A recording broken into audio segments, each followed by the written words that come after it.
Hello, it's Friday again. Woohoo! Always excited about a Friday. Okay, so today in Friday Little Whites, we are going to talk about the lower chakras. And I talked a little bit about that yesterday in my post, but we're gonna go into a deeper dive because after the live on Wednesday, there were so many questions from you. And this is really, really important because it's our energy system, right? And a lot of people just kind of ignore the lower chakras. They always stay on the top. So let's go into it. So the three bottom chakras are fundamental. We talk about this a little bit during my life, like I said. So if you missed it, it's in the group. Go check it out. Your chakras develop as a staircase from the bottom up. And a lot of mystical people and gurus tend to ignore the bottom chakras because they're spending all their time up here transcending and enlightenment, which is fabulous, is great. But we must pay attention to the lower chakras because if you don't, then the upper ones are going to start malfunctioning. So let's start at the bottom. The first chakra, again, the root chakra. And again, that's represented by the color red. And somebody asked me, do they really have a color? I think they do, actually. There's some images that have been taken, like from the aura. There's some very specialized cameras that can take pictures, and they do have color in those pictures. So the root chakra, often referred to as the base chakra, is linked to the earth element. And we talked about that. Every chakra has an element, and the root chakra is earth element, your foundation and physical identity. And it's located at the base of the spine, at the perineum between the genitals and the anus. The root chakra rules your pelvic floor, bones, large intestines, legs, and feet, together with your relationship to the material world. Okay, this is earth, so it's the tangible to the material world of matter or form, so the tangible, and it's responsible for how grounded, secure, and safe you feel in the world. So think of this energy center as your roots, okay? Your root chakra is associated with your primal needs for survival, food, shelter, safety, and controls your relationships with money, your family, and your physical body, and how you nourish yourself. A malfunctioning root chakra may manifest physically in the sciatica, knee problems, and affect how grounded and rooted you feel on your feet, as well as your stability, financial security, body image. Feeling greedy and heavy are the excessive qualities of the first chakra, while anxiety and fear. So we're going to speak about a spectrum on the, not balanced, which is in the middle, but the extremes, right? Anxiety and fear, restlessness, and being underweight, signs of its deficiency. Okay, the frequency at a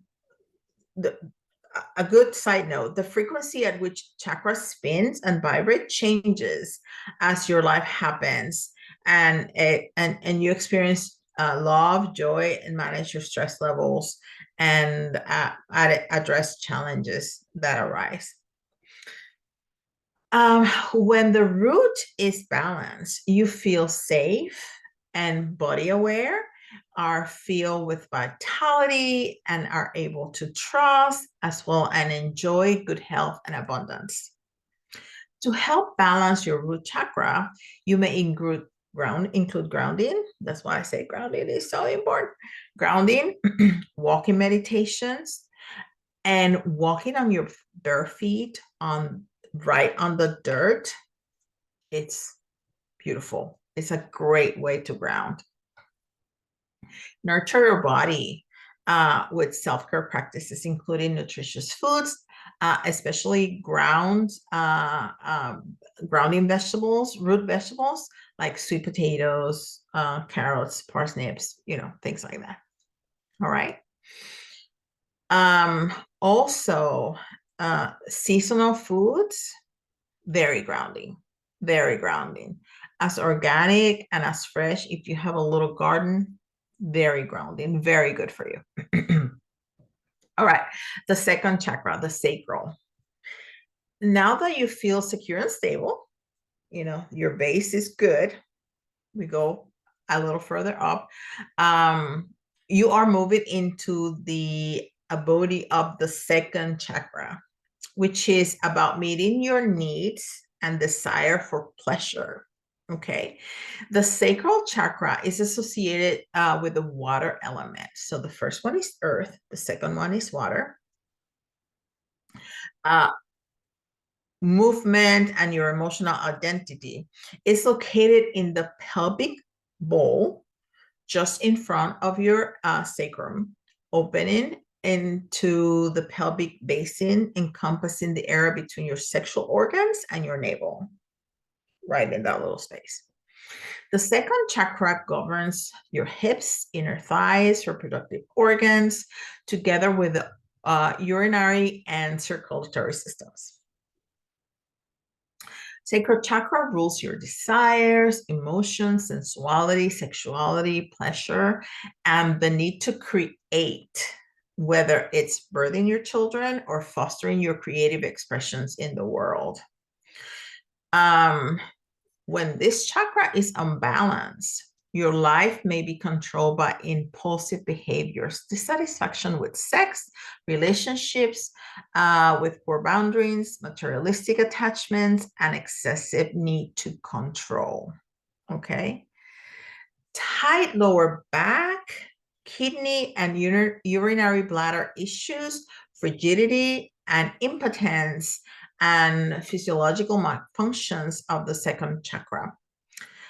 Self-indulgence, addictive behaviors, and heightened sensitivity are signs of the excessive sacral, whereas self-punishments, rigidity, low libido, and emotional detachment indicate deficiency in this energy center, the other side of the spectrum. Now, when it's balanced in the middle, you are able to express your emotions, establish healthy boundaries, experience pleasure, move with grace and fluidity, because it's water sign, you move with fluidity, and adapt to change when needed. You may also want to explore exercises and activities that inspire your creative expression, like journaling or art, like drawing or dancing, playing music, even cooking. I love to cook. I don't do that much anymore, but I love to cook. Third chakra, the solar plexus. The purpose of the solar plexus chakra is to inspire transformation. It opens from your lumbar spine, the L2, into the navel,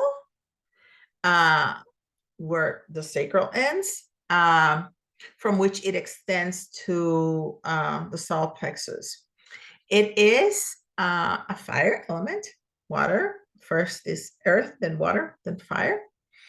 The solar plexus relates to your digestive systems, muscles, and metabolism, as well as your self-esteem and willpower.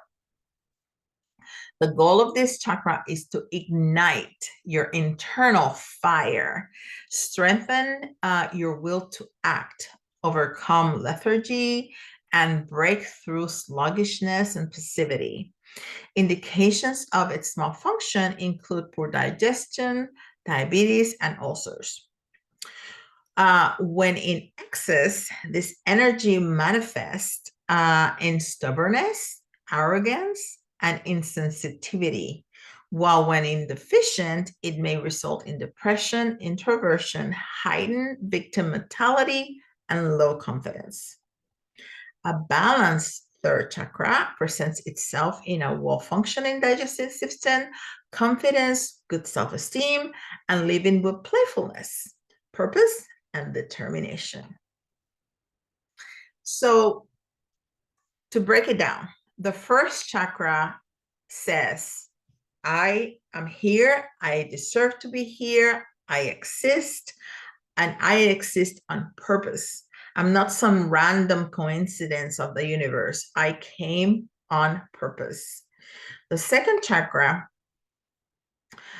as when I start to relate to people, this is where I start bonding. So mom or dad or grandpa or grandma or whoever is raising you, um, that's the first bond. That's when the second chakra starts to become online, starts to open and function.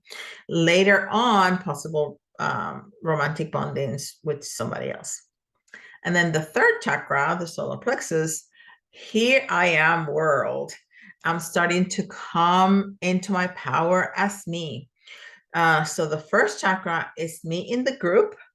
The first chakra is considered the tribal chakra.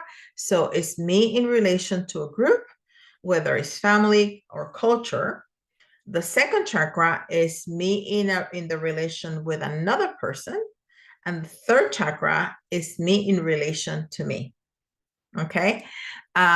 This is me in the world. I am powerful. I have value. I have a lot to say.